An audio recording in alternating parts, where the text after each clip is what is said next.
What's good, everybody? It's your boy John Domando again, and this is gonna be the last part of the three-part series.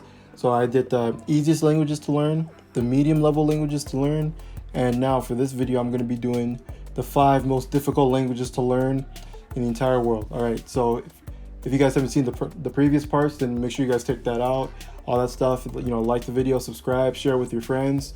If this helps you, make sure you guys like it, all that stuff. But yeah, I'm not gonna waste your time, so I'm gonna just get straight into it. So number 5 on this list, because I'm gonna go from 5 to 1, in my opinion. So number 5 on the list is Chinese, specifically Chinese Mandarin. Now, Chinese Mandarin comes from the Tibetan family, I believe it is, and Chinese Mandarin is spoken by roughly over a billion people, like that's living in China and living in different parts of the world. I think it's China, Singapore, countries like that. So if you guys want to see the most spoken languages in the world, then just check right here. It's gonna be up here somewhere. But yeah, there's definitely a market for learning Chinese. Chinese, it's a level 5 language. But yeah, Chinese, in terms of grammar, the grammar differences between English and Chinese aren't that much different. So if you're trying to learn a language, like the first language if you're an English speaker, then Chinese would be definitely a good choice. And there's definitely a really big market for it, a growing market actually. It's because English is the #1 business languages. So, there's a market for people going over to China and teaching English over there. Actually, I've heard of a couple of people who've started language schools over there. So, look into stuff like that and you'll always have that kind of an opportunity. So number 2 on the list, and number 2, in my opinion, is Arabic. Now, the reason why Arabic is so difficult, in my opinion, is because of the different dialects. So there's so many different dialects. There's Egyptian Arabic, Moroccan Arabic, Standard Arabic. There's just a bunch of different kinds of Arabic. There's Sudanese Arabic, all different kinds. Now, Arabic is they call it a phonetic language, I believe, because apparently every word in Arabic is pronounced exactly as it's spelled, which I've kind of looked into Arabic and I'm not sure if that's completely true, but yeah, I don't know. But at the end of the day, Arabic, that's definitely a growing demand. There's freaking so many people out there who speak Arabic from different regions of the world. There's people in Africa, Northern Africa, there's people Eastern Africa, there's people in the Middle East, all over the world. So there's definitely a job market, especially in places like Dubai or Qatar, those kind of places where they're going to need English workers. So, if you're somebody who knows English, you could go over there and teach. Or if you want to do a different job, like a translator, there's all kinds of things like that. So that's another thing.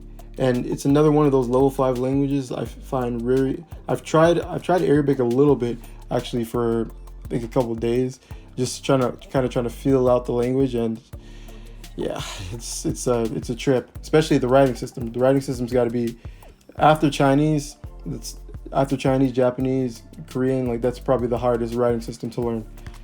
So yeah. So the next language on the list is going to be Chinese, but Chinese Cantonese. Now, the reason why I put this Chinese as more difficult than the other Chinese is because Cantonese Chinese has a bit of a stronger accent, and not only that, is there's less resources and there's less people who speak the language. And what I mean by less resources, I mean is that there's less content that you can be able to consume in order to faster learn that language.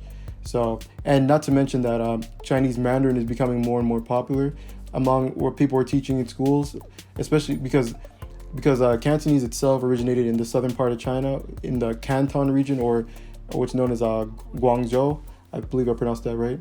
And that's primarily where Cantonese was started. And they also speak it in Hong Kong, which is actually near southern China as well. They speak it also in countries like Malaysia as well, like a little bit sometimes. And I've met a couple of Vietnamese people who speak Cantonese as well, which was interesting. But like that's kind of why there's less of a demand for Cantonese in general, because more people are kind of moving towards Mandarin. But there's still a market for people who speak Cantonese, especially in Hong Kong. So yeah, I would definitely consider it. Although I do believe a lot of people in Hong Kong speak English of itself, because I think they were ruled by the British for a very long time. So yeah. So next language I would recommend, that's number 5, 4, 3. By the way, if you guys haven't liked the video yet, I'd recommend you guys like it. If you're enjoying it, share it with your friends, all that stuff. So Next language on the list is number 2 would be Korean.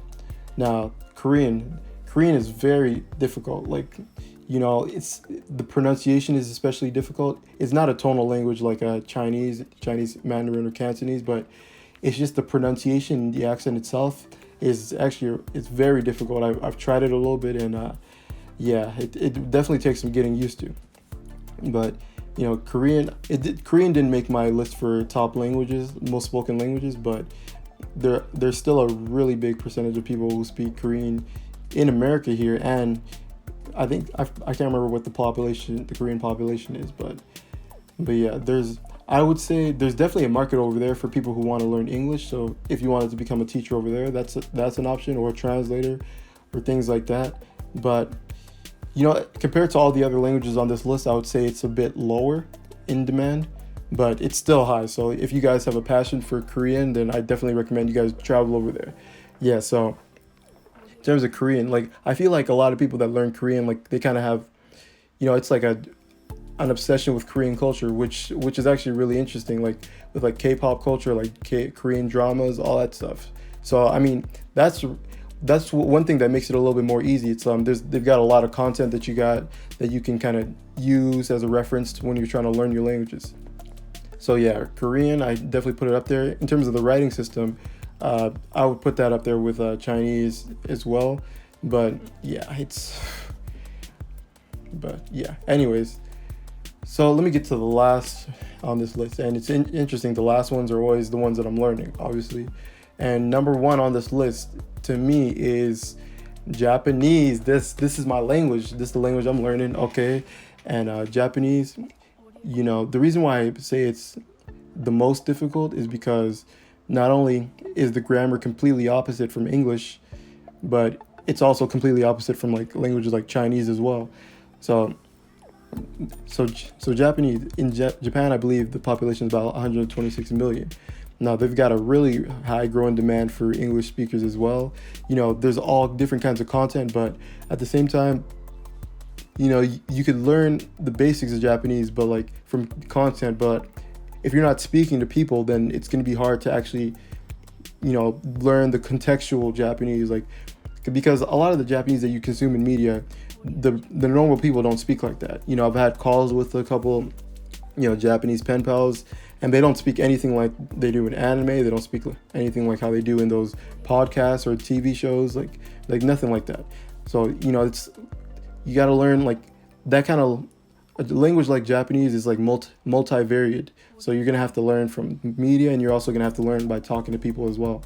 And sometimes, in Japanese, the reason why I really like the culture is because the people are so nice, but also a lot of times people won't actually correct you. Like me, I've been fortunate enough to have some people that have, given me honest criticism about where I need to improve, all that stuff. But sometimes people are just really happy that you're learning their language, so they're kind of just gonna be like, oh, you're good, all that stuff. So yeah, just make sure you're fact checking yourself, or make sure you try to find people who can really be honest with you, like in terms of pitch, accent, pronunciation, all that general stuff. So yeah, but I'd still put Japanese up there as like the most difficult language. It's actually, the grammar with Korean is very similar, but people like to say the languages are similar, but I don't think so at all. But I'll get more into that at a different time. But anyways, thank you guys so much for watching as usual. Make sure, like I said before, like the video so that I can get this video out to more people, so more people can kind of get value for this, so I can kind of grow the channel and do more stuff. And I appreciate you guys so much as usual. And I got another video coming out soon. It's another video updating my progress in Japanese. So make sure you guys look out for that as well. So thank you guys so much. And it's your boy John Mondo with BestNetTV, and Mondo out. Peace.